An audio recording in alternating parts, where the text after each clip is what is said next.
Welcome into another edition of the Gig'em 24/7 Sports Podcast. I am Andrew Hattersley, joined by Carter Karels, and we got a very special guest today. Just a very big day overall on 24/7 Sports as we welcome PowerMizzou to the 24/7 Sports Network, and we're lucky to be joined by Jarod Hamilton on first day joining us. Jarod, welcome to the site, welcome to the network, and hope it hasn't been too crazy. A little bit, a little bit. We've been You're up good. for a minute, but I mean, it's been an exciting day. I think we've got enough adrenaline that's gonna push us through the week, so we're all good. No doubt. And we got a top 25 clash in College Station this weekend. What better way to kind of kick things off? Texas A&M and Missouri. Number 20. I was actually looking up. It's the only top 25 matchup of the week. Starting off, Gerard, just looking at this Missouri program overall, uh, I would say a pretty easy schedule so far. Nothing too crazy outside of Vanderbilt and in Boston College. But what is this game and what would a win mean for the Tigers moving forward? They're trying to stay undefeated. I mean, I feel like the first goal was obviously go get become 4-0 through those first four games, hit the bye Yeah. week with relatively no injuries, and they've kind of done that. Their best deep threat though, Marquise Johnson. I will guess Luther Burden is always the best everything at wide receiver for them, but Yeah. Marquise Johnson, another deep threat. It seems like he won't be playing this week with an ankle injury, but besides that, everybody's pretty healthy. So the first goal is to be 4-0 and not have too many injuries. Second goal is they're trying to get to that Alabama game, and I think it's week 9 maybe, and they want to be 7-0 going in that game. And so obviously the first big test is going through A&M that's rolling right now, and playing at Kyle Field. This is their first road game, and it again a ranked matchup at Kyle Field. That's one way to introduce yourself back to the road. So they definitely need a win here, because it's if they lose, it makes that Bama game so much larger than it already is. Jarod, I was all in on Missouri before this year. I had them pre-ranked number 5 in my Okay. preseason rankings. I think some people probably thought I was crazy, but then they go out to Vanderbilt and at home against Vanderbilt, and they almost lost. And I'm thinking, man, what an idiot I am. But what happened in that game? What'd you learn? Was it a fluke? Was it, maybe this team isn't as good, or what was kind of your big takeaway from that game? Ironically, Vanderbilt actually plays this team pretty tough the last handful of years, outside of like what year was it? Maybe I think it was COVID year or something like that. Drink said, but they usually play tough. And even last year, I think Missouri won by 17, and it probably should have been more, but Vandy started, nipping away at that lead, and they can kind of just be pesky for Missouri for whatever reason. But a lot of that had to do with Missouri. 22 missed tackles. I mean, that was unlike them. You can't do that versus Diego Pavia. Definitely can't do that if versus a Marcel Reed. So they've got to clean that up. They've had Blake Craig was SEC Special Teamer of the week before. He goes to plays in the Vandy game. 3 of 6. Can't have that. Red zone troubles. Third down, they were 7 of 17.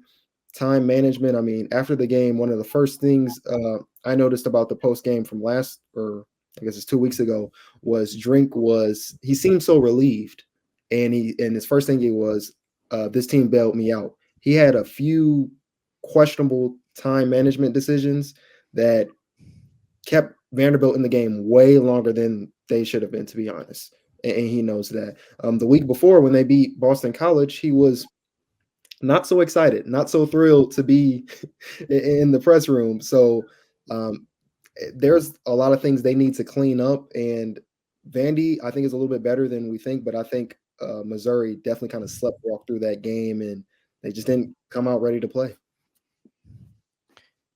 Gerard, you mentioned that that bye week and kind of a lot to clean up. You obviously, if you're Missouri, you'll take going into that 4-0, right? And knowing that you have things to clean up. What were maybe some of the big priorities to address over these past 2 weeks during their first bye? Yeah, like red zone. They've been harping on that since last season. They finished third in the country in red zone offense. So you would think, why do they need to fix it? Well, 38% of their conversions were field goal attempts or made field goals. So they wanted to clean that up. That's been a thing all the way since last year. And now we're getting back to this year, still more of the same problems.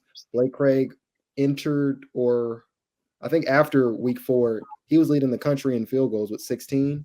And I think the next closest person had 13. So, and not to mention their only red zone attempt that they failed this year, their 19 of 20, was a missed field goal from 24 yards. So you got field goal trouble a little bit during that game. You got not converting in the red zone. They were 3 or 4 last game, and they only had 1 touchdown, in those 3 made tries. So heavy on red zone, heavy on third down, tackling, and coverage bust. They've given up 6 touchdowns this year. 4 of them have come on coverage bust. So besides that, they've played well defensively, but if you're giving up touchdowns and the offense can't produce the way it wants to, then it kind of makes those coverage busts look even worse, Yeah. Jarod, offensively, I think expectations are so high for this group with bringing back Luther Burden and Theo Weiss and these guys, and obviously Brady Cook at quarterback. Why hasn't it gotten going as much as maybe people thought? I mean, people thought, hey, Brady Cook could be top 10 in a lot of categories this year. Right now, I think he's in the 60s in passing efficiency. I wonder why you feel like that might be the case. I don't know. Something just seems off. You look at the statistics, and it says Missouri's, they're pretty all right. They're doing well offensively. They're doing well in the pass game, but the eye test is saying something different. And the deep ball, that is not hitting at all. It's not hitting like it was last year. It's a little different when last year going into that season, people were still picking them to go 6-6, 8-4 at best. That was kind of like a crazy pick to say 8-4. So when you kind of got the element of surprise of having someone like Marquise Johnson, who is unquestionably the fastest player on this team, though, when you have someone like that and Luther and Theo and those new pieces kind of come in and stuff, it's easy to hit the deep ball. Now people know about that, and so they've been playing over the top and forcing Missouri to kind of chip away underneath.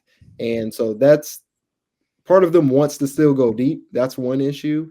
But more so the other issue, I guess it's just a rhythm thing for Brady. I don't know what it is. Sometimes him and his receivers seem just a little bit out of sync, which is crazy when you think they have 7 returning their top 7 wide receivers returning. They got the same offensive coordinator, got Brady Cook. So you don't really know what's going on. You just know something's a little off. And I think them wanting to pass the ball and be that hot, that deep threat spread offense team, it kind of goes against what they want to do, even though what they should be doing right now is, handing it to Nate Noel and Marcus Carroll out of the backfield, because they've been the ones that's kind of been helping this offense get going every game. Joined by Jarod Hamilton from PowerMizzou. If you listen to this on the podcast, we'll be right back after a quick break. If you listen to us on video, stay tuned. We got plenty more to get to as we kind of look ahead to this matchup. Jarod, looking ahead to this matchup, Drayden Norwood is a name that's obviously very familiar to A&M fans. Started out his career at A&M, high school quarterback that came into college as a cornerback. Obviously had some development he had to kind of go through. He ends up at Missouri now, and just what have you seen from him as he's kind of developed over these last couple of years, and how important is he to this Missouri defense? I mean, his role in this defense it's super important this year. I mean, the one position that Drink, I guess, openly admitted that they're kind of have concerns about is cornerback. You lose 2 NFL guys and Ennis Rakestraw and Chris Abenstrain, like that's going to hurt. And so Dre Norwood was great in the past couple seasons being that CB3 for them. He's been the CB1 this year, and he's played well. I mean, outside of that, again, bone coverage a couple weeks ago versus Vandy, he's basically given up nothing. Like, no one's targeting him. He's not really allowing nothing. He's really grown into a really good starting cornerback. And so he's important. If him or Toriano Pride go down, they're not going to be happy about what the situation necessarily looks like. I know they think they've got some good pieces, but this league's tough. And so that's their one position that they're kind of like, worried about a little bit depth-wise. But Dre is growing leaps and bounds. I mean, he's a really good corner, and they're going to need him. Jarod, just sticking with the defense real quick, changing coordinators after this offseason. Corey Batoon, bringing him in from South Alabama. Wondering what you've thought of him so far. And then, you look at the statistics. Missouri has been among the best in a lot of different categories. Maybe part of that's, shutting out Murray State and Buffalo and part of that. But what about this defense do you think are its strengths and something that A&M should look out for? It's just they play well together. It's a little different than last year's defense. You would think that it would be so hard for this defense to top last year's defense. And I don't think they're there yet, but last year's defense had 5 players that went to the NFL or that got drafted to the NFL. And so I don't know if they've got a star player per se where you're just like NFL guy, but they do have a lot of good players in a lot of different spots. And so that's what's working well for them. I think Corey Batoon, every time somebody's asked, they ask a player about what's good or great about Corey Batoon and what has he brought to his attention to detail. And you can kind of tell that. And ironically, the 4 coverage, bust, that's not good. But outside of that, the eye test says the defense is playing way above what people's expectations were, during the summer. And they're the reason largely like why this team is 4-0. Obviously, you mentioned the 2 shutouts. You should be shutting those teams out, frankly. But again, versus BC, outside of those 3 touchdowns, they were locking BC up, to be honest. Vandy, it was a combination of all 3 phases of the game not kind of doing their parts at times, them giving up a coverage bust, the kicking game not going so well, the offense being a little bit out of rhythm, even and like I said, coaching with some of the game and clock management. But for the most part, this defense has been playing really well, and Corey Batoon has kind of got them on track and probably a little bit ahead of schedule compared to what people thought they would be. Yeah, when you look at this Missouri defense, I'm wondering how is Missouri kind of preparing for this A&M quarterback situation? Because obviously you've got Marcel Reed that is 3-0 as a starter. Connor Wigman, Mike Elko said, is going to be listed as questionable again, more questionable heading into this game. How are they kind of preparing for this with those 2 quarterbacks? Based off Drink's presser earlier today, he seemed like he's thinking it's all Marcel Reed. Like he thinks Elko is doing a smoke screen on him and that it's just semantics and he's just trying to use that to get the edge, the edge on him.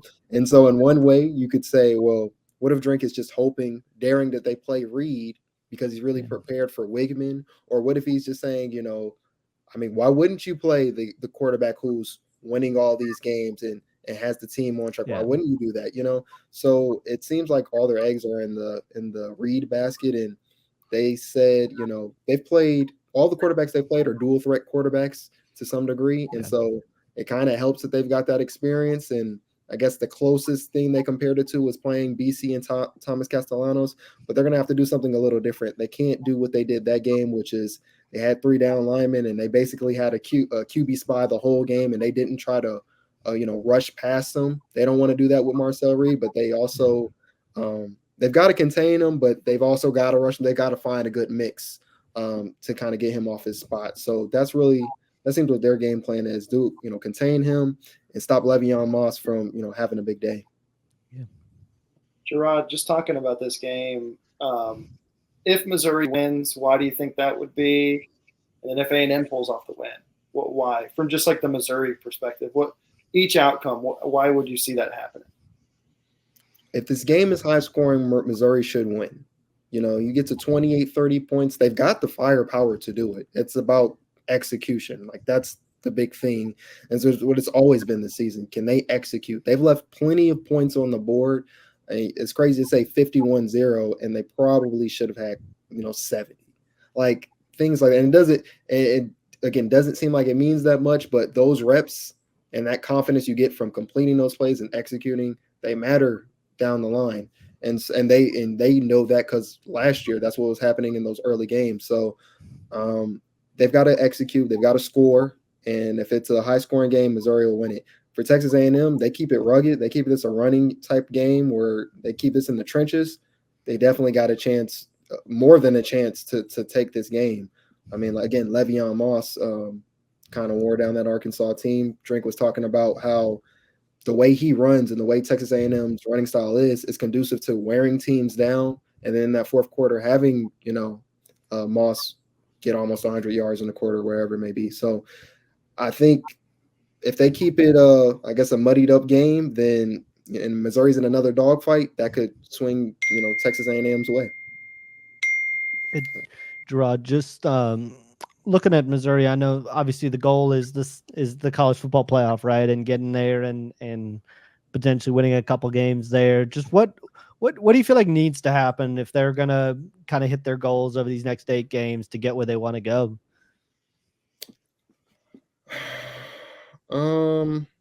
They just got to tighten everything up a little bit. I know that sounds like cliche, but that's what they got to do. The offense has got to be better, and I know they're averaging over 30 points per game, but they've got to do more. You get into this SEC play, you've got it. You can't be leaving points on the board.